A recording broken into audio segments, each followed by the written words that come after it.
Itong shadow budget.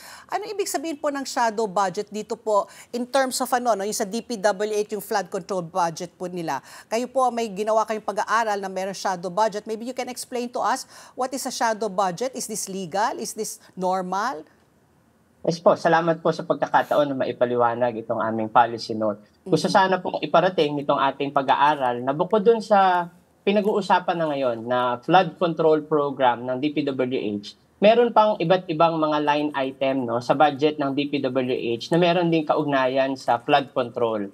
Kabilang nga po dito yung mga convergence na tinatawag at special support projects na merong mga component pa rin na flood mitigation structure na related sa iba't ibang mga building. So gusto lang po nating iparating na hindi lamang limitado doon sa kasalukuyang pinag-uusapan na budget yung may kaugnayan sa flood control at mas may malaki pang budget na nakalaan sa DPWH na dapat ay tumutugon din sa ating suliranin ngayon sa pagbaha.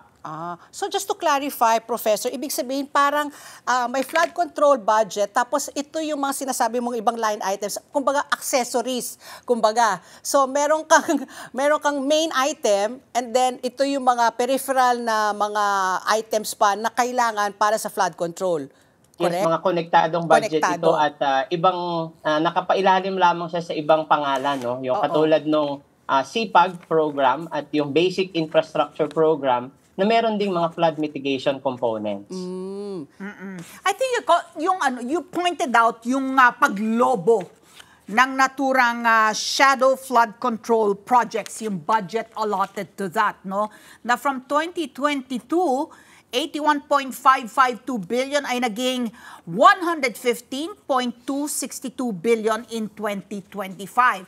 So yung paglobo niyan, meron bang dahilan na kumbaga katanggap-tanggap na dahilan ng paglobo nito? Or is this something na kasi pag sinabi nating shadow, by its term alone, parang merong nefarious activity na nangyayari. Are you calling into question yung napakalaking increase na sa pondo ng shadow flood control projects?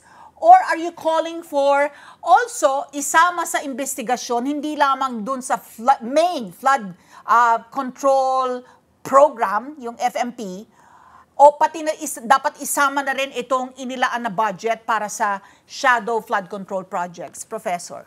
Yun naman po talaga yung ating panawagan na huwag limitahan doon sa FMP, yung investigasyon na kasalukuyang ginagawa, kabilang na ng ICI, dahil significantly malaki rin yung nakalaan dito sa iba't iba pang mga line items na ganun din naman yung gustong marating. No? Flood control or flood mitigation structure man yung pangalan yan, dapat ay ma-deliver at na-deliver ito ng tama at mapakinabangan ng taong bayan.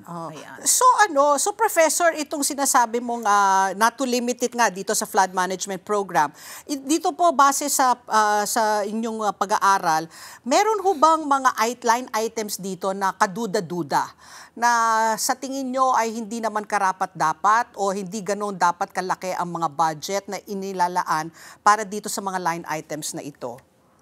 Sa katotohanan po, meron pa pong kasunod. May follow-up policy note pa po na ilalabas dito dahil yung ating pong team sa NCPAG GREET Labs ay iniisa-isa dahil isang buong volume po ito ng General Appropriations Act at napakaraming line items po ito ng iba't ibang proyekto sa ilalim ng DPWH. So layunin po ng ongoing na kasunod na ilalabas na pag-aaral na ma-identify kung meron bang mga potentially ay redundant or paulit-ulit na mga projects. Ano dito yung maaaring kabilang doon sa sinasabing ghost na mga flood control projects upang again, yung goal naman po natin ay matulungan yung ating mga oversight agencies na magkaroon ng mas malinaw na direksyon yung nagiging investigasyon.